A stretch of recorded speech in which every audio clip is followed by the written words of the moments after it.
Africa Prime, brought to you by Jameson's Select Reserve. Welcome back to Africa Prime. We're talking to Bruce Layzell. He is GM for Africa Markets at Yam International. Bruce, we're still talking about entrepreneurship in Africa. This is a big deal. It's a really, really big deal. I don't know whether it's a cultural thing or whether it's just a historical legacy.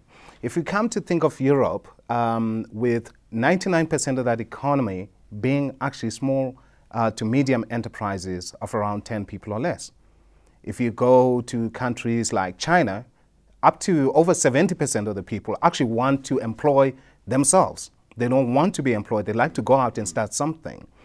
Where is the problem in Africa when it comes to this? I mean, your company works a little differently, isn't it? Because you come in, you find entrepreneurs, and then you set them up with the brand, you set them up with the standards, and of course they go get the finance, and then they carry on.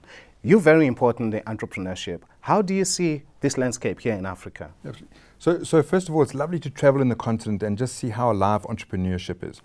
If you travel the streets of Lagos, you will just see everybody seems to be trying to sell something to you.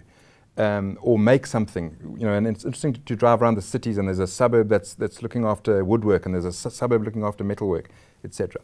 I think the key, though, is to change what is essentially an informal sector into formalized entrepreneurs.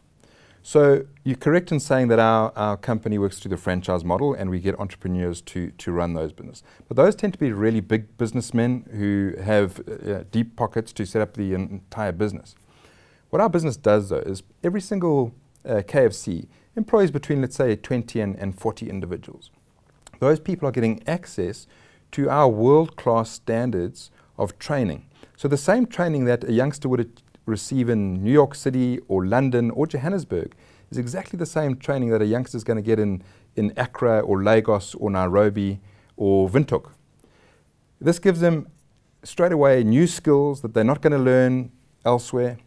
Gives them the ability to be held accountable for service standards and a lot of the skills that they can then one day take maybe out of our business and into their own businesses. And I think that's a real add-on to the economy that is often overlooked, is the training that they receive in the formal environment of our business. What we are seeing is there's a rush to establish yourself, to make a presence, to be visible in that economy. But at the same time, we get the feeling that companies are in Africa to basically test the water and then pull back. You have said you want to stay for another 50 years and become like almost a local brand.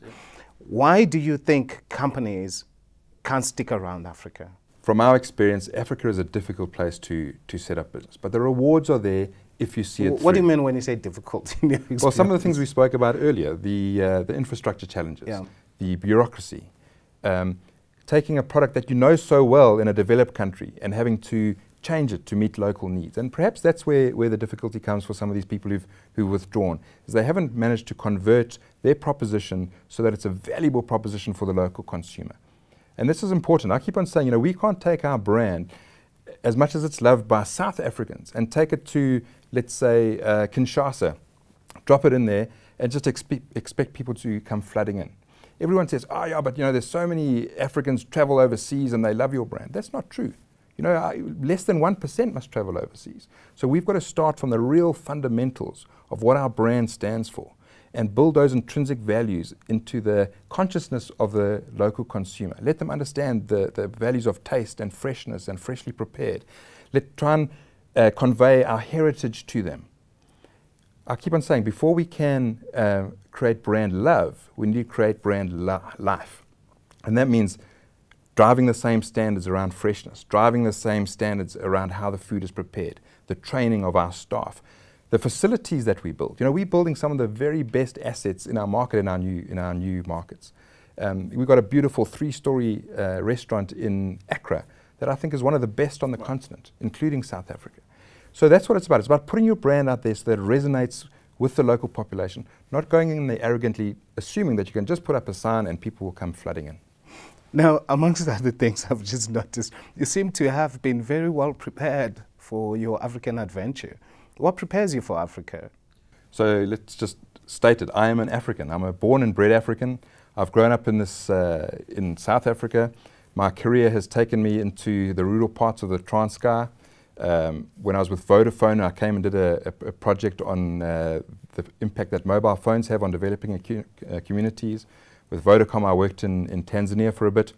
I think it's in my blood. I love the opportunity. I love the excitement that Africa throws at you day after day after day, and the challenges that it throws at you, and how nimble you have to be to adapt to working and leading in this kind of environment. Amongst other things, you know, I hear a lot of South Africans who have migrated to other countries or who are working in other countries, and they talk very fondly of the characteristics of the South African businessman, being forthright and being happy to kick dust and fold your forearms and get involved. Do you find that other South African business people out there actually convey a noticeable character for you? I think the people who are successful out there are the very people who are prepared to roll up their sleeves and get stuck in. The great businessman Dangote, who's I think the 50th wealthiest person in the world, Nigerian businessman, he said that if people are wanting to come and do business in Africa and stay in their boardrooms in Europe and America and South Africa, they're going to fail. You need to get on the ground and kick the dust on the continent. And that's what's important, because you need to understand the little idiosyncrasies of each country, the little idiosyncrasies of each market within those countries. And you can't do it sitting in the boardroom somewhere. You've got to be on the ground, mingling with the people and understanding what they want, what their needs are, and how you can adapt your brand to have success in those markets.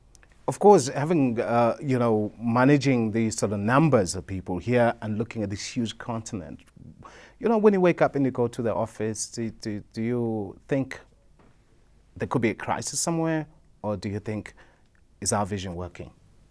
I think our vision is working. There's no doubt. We've got a great vision for our brand on the continent. We're certainly having some great success.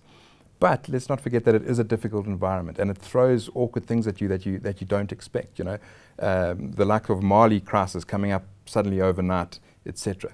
These are the reality of doing business on the continent. But there's some fantastic success stories that just makes you want to go back and believe in the continent. So the success of the democracy in Ghana, and the attitude of their government there, just welcoming investment, looking to grow their people, grow local industry. Zambia is the next example of a great environment where they've had political success. And those lights shine brightly and keep on attracting us back, I suppose, like moths to a flame, and saying there's the opportunity, there is hope for business, politics, etc. on this continent. It's exciting. Right. And so you wake up every day and you are refreshed and you're looking to a great day out there. What inspires you? What's the sort of thing that sort of like makes you tick when you wake up, so being in the sort of business you're in? I have a quote that I like that's from the great explorer David Livingstone, and he says, I don't want men who will come with me. This was when he was looking for people to come on his adventures in Africa. He says, I don't want men who will come with me only where there's a good road. I want men who will come with me where there's no road at all. And I think it is the adventure of Africa. It is, from a business point of view, perhaps one of the last great frontiers to go and conquer and have the ability to work in virgin territory and go and establish something from scratch and hopefully build a legacy that will last 50, 60, 100 years' time. Yeah. Thank you very much. We were talking to Bruce Layzell. He is MD for Africa Markets at Yum Group International. Thank you very much. Until next time, good night.